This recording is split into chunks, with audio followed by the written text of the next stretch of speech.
Hey guys, it's Tyler here, your Florida real estate wizard with Anderson Realty for a market in a minute update for all of Northeast Florida. In the past 30 days, we are just over 2,800 active listings, which is great. We're actually a little bit lower than what we have been, about 400 to 500 active listings for the past couple of months. And biggest reason for that is just because it's the holiday season. We typically have a trickle down with sellers putting their homes on the market at this time of the year.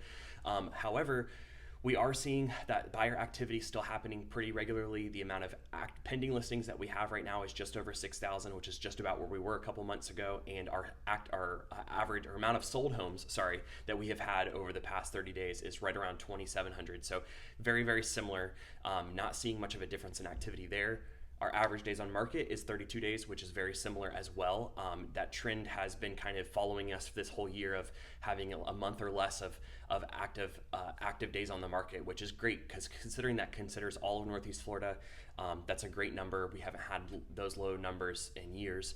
And then our average sale price is up about 18.5%. So that's also very good. I know a lot of people are thinking like, oh, should I wait? Is there a bubble going to pop and prices are going to drop down or race down? In all reality, there's not really any indication that we're going to see that. I know a lot of people have this mentality or this mindset that because we have had such a high price increase so quickly, that's going to change here pretty soon. And that's not necessarily true.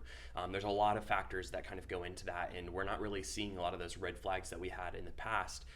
If anything, there's a lot of indicators that we're going to kind of keep staying on this path. Probably not as high of it. We're not going to have these high increases anymore on pricing, but it wouldn't be surprising if we start to see just still a steady increase in pricing. But also we're going to get the playing field's going to level out a little bit here pretty soon. So we are starting to notice that the federal government has decided that they're going to start raising interest rates, especially for those federally backed loans. So just kind of be aware of that. If you are thinking about purchasing a home, it might be a good time to really lock that in as soon as possible because your affordability is going to start to dwindle down as interest rates go up. And if prices are going up and interest rates are going up, that means that your thresholds are going to kind of start to even out. And then before you know it, you're going to be going backwards where you're going to be seeing less and less availability for homes because if the inventory is still really low, you're going to have even harder time finding a house than you are right now. On the good news of things, we have started to see new construction start to pick up again a little bit more, and that has to do with supply and demand. Demand has been there for a long time, especially after COVID, but the supply chains are starting to pick up a little bit, and we're starting to see some recovery in some of those fields, especially like lumber and other items.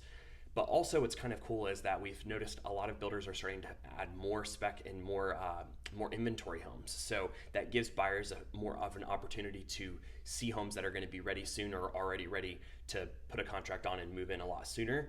And it also helps the builder kind of gauge a little bit more of what to expect going forward. So definitely some good news there in the new construction side of things if that's the route that you've been thinking about taking. And there's a lot of new construction communities that have just announced that they're going to be opening up here in the Northeast Florida area. So if you have any questions about what those might be or interest rates or when's the best time for you to buy or sell, feel free to reach out to me and look forward to a new update next month. I'll see you guys later.